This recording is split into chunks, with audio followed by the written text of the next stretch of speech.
بسم اللہ الرحمن الرحیم۔ السلام علیکم۔ Dear students and parents, I am Uzma and I am the teacher of class 1. Dear students, I hope you all are well with your family at your home. Students, all of you know that the present pandemic of COVID-19. So because of this, I have started the lecture of Urdu. پیارے بچوں، اب آپ اپنی کتاب نگار اردو پیارے بچوں، اب آپ صفحہ نمبر 10 کھولیں۔ صفحہ نمبر 10 پر آج ہم نظم نعت کی پڑھائی کریں گے۔ نظم نعت کسے کہتے ہیں؟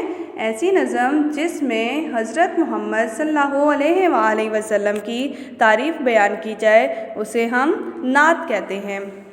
میرے پیارے نبی، پیارے پیارے نبی، آپ نے جو کہا ہے وہ حکم خدا، اصل قرآن ہے، اصل کا معنی ہے بنیاد، آپ کی ہر ادا کا مطلب ہے عمل، آپ ہی سے ملی دین کی روشنی، میرے پیارے نبی، پیارے پیارے نبی۔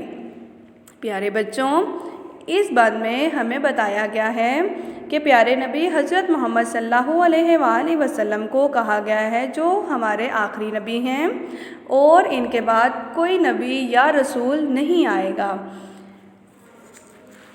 اس میں نبی پاک صلی اللہ علیہ وآلہ وسلم کی تعریف اس انداز میں کرتے ہیں کہ آپ صلی اللہ علیہ وآلہ وسلم کا ہر عمل خدا کا حکم ہے، آپ صلی اللہ علیہ وآلہ وسلم کا ہر عمل قرآن پاک کے مطابق ہے، آپ صلی اللہ علیہ وآلہ وسلم کی پوری زندگی سے ہمیں یہ روشنی ملتی ہے کہ ہم اپنی زندگی قرآن کے اصولوں کے مطابق گزاریں، کیونکہ آپ صلی اللہ علیہ وآلہ وسلم کی زندگی اصل قرآن ہے۔ اب آگے، رات دن کا نشاں خوبصورت سما منظر کو کہتے ہیں، یہ زمین آسماں، یہ جہاں وہ جہاں، یہ جہاں کا مطلب ہے دنیا اور وہ جہاں کا مطلب ہے آخرت، جو بھی شے ہے بنی، شے کا مطلب ہے چیز، ہے طفیل آپ کی، طفیل کا مطلب ہے وجہ بدولت، میرے پیارے نبی، پیارے پیارے نبی۔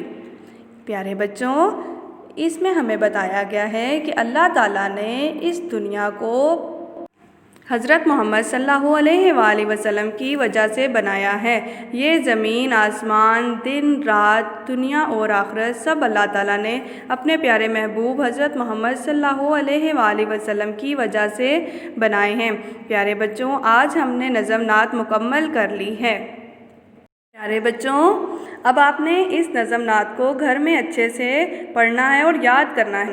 پیارے بچوں، اب آپ نے صفحہ نمبر 10 پر مشکل الفاظ کے معنی لکھنے ہیں۔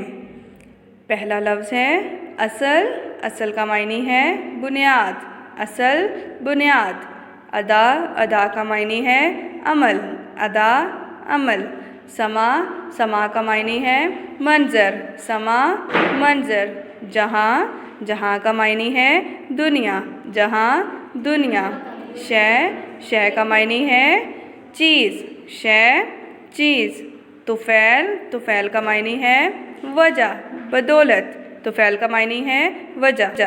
پیارے بچوں، اب آپ نگار اردو کا صفحہ نمبر 12 کھولیں۔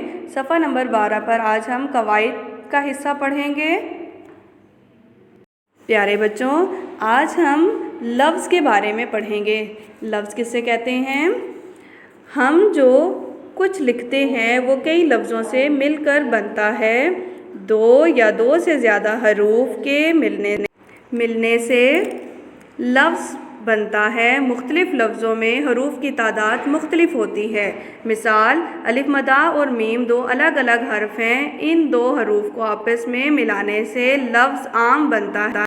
Dear students, subjective and objective has been provided, so you should write these notes on your Urdu copy. Thanks all of you children.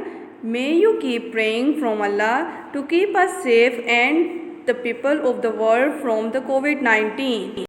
Allah Hafiz.